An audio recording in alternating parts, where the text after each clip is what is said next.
I think it's really realistic. And at the end of the day, I've seen all of those other teams, and just overall body of work, like RC said, they've played a hell of a schedule, and they've held up through it all. They've won a ton through it all. Like he said, we all been singing Auburn's praises the last couple of weeks since the season started, and that's more than well deserved for Auburn as well too. But man, Iowa State was right in that game with them as well too. They beat my Marquette guys in the home game, which wasn't an easy game, and it was a back and forth game, really good competition. So I think they hold up. They got all of the pieces, and they got multiple guys that they can go to on the offensive end. We know that their mo has been their defense and pressure and those guards getting after you all game long. And right now they're looking like a team that's gonna be hard to beat in Big 12 play. I mean, who else has looked as good as Iowa State? I mean, I think the only team I could even think to put up there at the start was maybe like Kansas, but let's be honest, they got all the talent, but they haven't looked great all year. Kansas hasn't really played to their potential, in my opinion, and they've had a couple really, I would even say, bad games. Not that they lost, but the way that they kind of lost and the way that they looked in a couple of those games for the Jayhawks. Right. I think you got to put Iowa State at the top and say that they're a series contender to bring home a Big 12 title this year. I will never count Kansas out because of that guy leading them in Bill Self, but they have to get more consistency out of those transfers, right? Meaning Stores, Griffin, and Mayo. They got to get more out of those guys, right? It's puts a lot of pressure on Mayo to make shots for them. AJ Stores got to be a lot more consistent for them. I was expecting more of a bigger impact with him. Um, Baylor, I mean, we don't know. Baylor beat Arkansas. We know they got to win against St. John's. I'll tell you guys a team that I like in the Big 12, and I know it's early. It's Arizona State, right? And they got a big one Okay. coming up with Florida this weekend. I like their guard play with Adam Miller and Freeman and Jason Sandin. I like him, and I'm a huge fan. I mean, a huge fan of Jaden Quinton's acquaintance. I think he's could do more athletically. He's ridiculous an athlete at his size. He I is. like to see him get a little bit. Yeah. Yeah, I mean, just he's fun to watch, man. If he can really, I think he has so much more, a whole nother level that he can add, and I think him taking that step will elevate this team in that step. Um, with Jihad, I worry, I wonder about them playing again. He allows them to play together, but I think if they were to able, when Jihad goes out and he slides to the five, what he brings and his activity on the glass, rim protection, as a lob threat.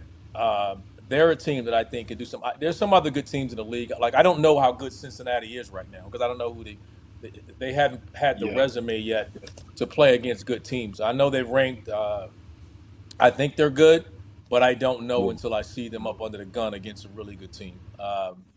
But if I had to say obviously disappointed in the start with Arizona. 4-4 right now, early in the year with them. I think everybody disappointed in them, and we've already discussed them. But I'd say Arizona State is a team for me. That wasn't picked very high. I think they were picked preseason. I think it was 12th or so in the league. Right now, Hurley has those guys playing well. If they can stay healthy, he has enough talent that I think they can finish in the top five of the league. I actually would be surprised if they don't. How about a team like Houston, guys, in that Big 12? Obviously, defensively, always one of the best in the country with that. But it feels like they're when you get into this conversation of the Big 12, obviously, we just talked about Iowa State and then possibly being the new face of this conference. RC, you just touched on Kansas, and I'm with you. I'm never going to count Kansas out, especially coming off of back-to-back losses. Like, they got back in the lab and are getting some things together and trying to get and maximize the most out of the stars. But, Jarrell, when you look at a team like Houston, defensively, yeah, we can count that, but also offensively, what are they and what can they do to really keep pace when they're in those games against an Iowa State that can shoot the ball or Kansas that has versatile weapons inside and outside to make it tough on you? I feel the same way about Houston, sort of similar to what RC just said about Kansas. I'm not worried about them at all. They're gonna be around the top. They're gonna be in the top four of the Big 12 for sure, in my opinion, barring any crazy injuries or anything like that. And the crazy thing about Houston is, early on this year, I think they actually they're shooting the ball better from the outside than they have in the last couple of years, or they have traditionally. So with Cryer and Sharp, the way those guys are shooting the ball from three right now, it kind of brings them an added element. Obviously, they got some major losses having such a great team last year. I think the only thing what they kind of lacking is just like another guy who can get easy paint touches and create force help consistently. But make no mistake about it, Calvin Sampson, same way with him, man. He's gonna have those guys competing. They're gonna guard. They're gonna always defend. They're gonna be tough. They're gonna be physical. And with those guys, as long as they continue to make shots and be able to keep the defense honest offensively, and they do what they always do and go get extra possessions on the offensive rebounds, they're gonna be in the mix as well too. But Houston is probably, I would say, just shoe in. They're gonna be a top three team probably in the Big 12.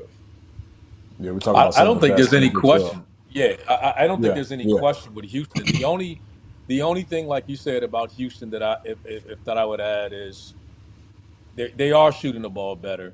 We know they're going to defend. The way they play, they're not going to run away from you. And they're just missing that dude that's in Toronto, man, Jamal Shed. I mean, Yeah, it's when it mattered yeah. most, they put the ball in his hand, and it's just not easy to replace a closer. It's just Right. it's no different than what I said about Purdue. You don't lose a Jamal Shed and you don't lose a Zach Edey and just turn the page in the next year. It's just business as usual. So their identity's there, their coach is there, everyone else there, but that their closer is in the NBA now, and I don't know how we're going to find out how they close games going forward without him. That's the only thing I want to see from Houston. They're going to be there. You're right. They're shooting it better. If they had this type of shooting a year ago, no telling how far that team could go. Yeah. They're shooting it so well, but can they sustain it? They had a really good schedule so far as well. They've been challenged. They've been hit. They're going to get off the mat. But again, just finding a guy, he could put him on his back. Jamal Shea could put them on his back and carry them at times, Yeah. and they're missing that. It's expected. So when it all is said and done, I believe in that guy too. Just what we talked about, Coach Sampson. He's as good as there is in the country. They'll figure it out. It may look different, but they'll figure it out. Yeah, for sure on that. All right, Big 12 conference play pulling up sooner than you believe. We're going to be tapped into that to see how that thing unfolds and who